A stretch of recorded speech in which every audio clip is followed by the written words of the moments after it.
Inilah tempat di mana muncul dan basis awal pengikut Dajjal, di mana tempat itu paling banyak pengikutnya dan golongan manusia mana yang sering dikatakan dalam hadis. Sahih, di kota manakah?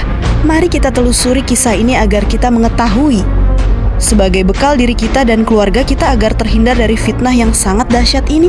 Sebelum lanjut, like, subscribe dan aktifkan loncengnya. Niatkan sebagai sedekah ilmu. Alhamdulillah.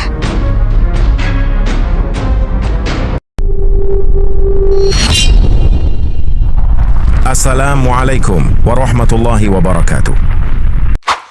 Tempat dan golongan pengikut Dajjal di akhir zaman berdasarkan hadits syahih menjelang akhir zaman.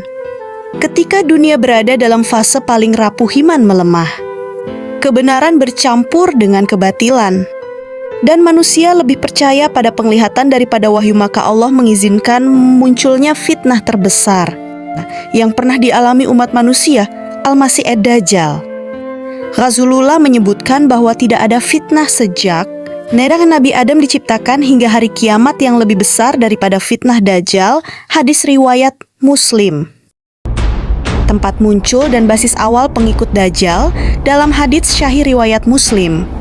Rasulullah menjelaskan bahwa Dajjal akan muncul dari arah timur, dari wilayah Khurasan.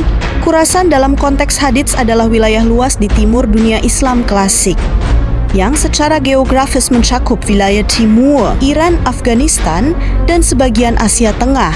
Namun hadits tidak menyebut negara modern karena negara adalah konstruksi zaman sekarang. Maka yang dijadikan patokan adalah wilayah, bukan pemerintahan atau bangsa tertentu. Dari wilayah timur inilah Dajjal mulai mengumpulkan pengikut, menyebarkan propaganda, dan menunjukkan keajaiban-keajaiban palsu yang menjadi ujian iman manusia.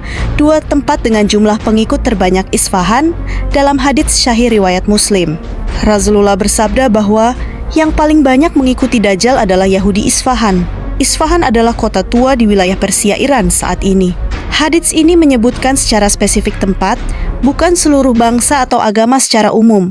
Bahkan Nabi menyebutkan jumlahnya sebanyak 70.000 orang Yahudi dari Isfahan mengenakan pakaian khas Tayalisah akan mengikuti Dajjal. Para ulama menjelaskan ini bukan tuduhan terhadap seluruh Yahudi, tetapi kelompok tertentu di akhir zaman yang hidup pada masa munculnya Dajjal dan mengikuti dia karena menganggapnya sebagai Mesias yang mereka tunggu. Golongan pengikut Dajjal, hadits-hadits syahih menjelaskan bahwa pengikut Dajjal bukan hanya satu kaum, tetapi terdiri dari berbagai golongan yang memiliki kelemahan iman, akal, atau ketergantungan duniawi. Orang-orang lemah iman dan bodoh agama. Rasulullah bersabda akar, Ahmad, Muslim, Dajjal akan diikuti oleh orang-orang bodoh dan lemah iman. Mereka adalah orang-orang yang tidak memiliki ilmu, agama, tidak memahami tauhid, dan mudah terpesona oleh keajaiban lahiriah. Ketika Dajjal mengaku sebagai Tuhan, lalu memerintahkan langit menurunkan hujan, dengan izin Allah menghidupkan tanah yang gersang dan memberi harta berlimpah, maka mereka mengikutinya bukan karena kebenaran, tetapi karena perut dan kenikmatan duniawi kaum wanita dalam jumlah besar. Dalam hadits syahih riwayat Bukhari dan Muslim, Rasulullah menyebutkan Dajjal akan diikuti oleh banyak wanita. Bahkan disebutkan bahwa seorang laki-laki akan mengikat istrinya dengan tali karena khawatir istrinya keluar menemui Dajjal. Para ulama menjelaskan bukan karena wanita lebih rendah, tetapi karena sifat kasih, ketergantungan, dan kelembutan emosi bisa menjadi celah fitnah jika tidak dibentengi iman dan ilmu orang-orang yang membenci kebenaran. Rasulullah juga menyebutkan bahwa yang paling cepat mengikuti Dajjal adalah orang-orang yang terbiasa berdusta dan menolak kebenaran. Mereka adalah pemimpin zalim, pendusta publik, orang-orang yang hidup dari manipulasi dan kebohongan. Ketika Dajjal datang membawa kebohongan terbesar, mereka justru merasa sejalan. Kota-kota yang tidak bisa dimasuki Dajjal sebagai pembanding penting.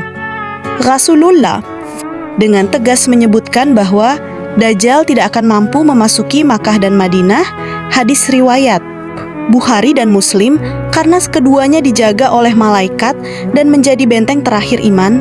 Sebaliknya, kota-kota dengan kerusakan moral, kezaliman, dan kekufuran yang merajalela akan menjadi ladang subur bagi pengaruh Dajjal bukan karena lokasinya, tetapi karena kondisi iman penduduknya. Sahabat muslim yang dirahmati Allah Subhanahu wa Ta'ala, pelajaran akidah, bukan tuduhan sosial. Hadits-hadits tentang pengikut Dajjal tidak dimaksudkan untuk menuduh bangsa, negara, atau agama hari ini.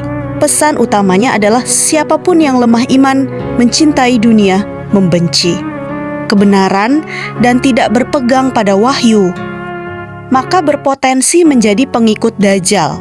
Dan dimanapun ia tinggal, karena itu Rasulullah tidak mengajarkan kita untuk mencari Dajjal, tetapi untuk berlindung dari fitnahnya setiap syalat, menghafal dan memahami awal surat Al-Kahfi, dan memperkuat tauhid serta ilmu. Jaya Allah jauhkan kami dan keluarga dari fitnah Dajjal, amin. Bagaimana pendapat Anda? Silahkan tuliskan di kolom komentar.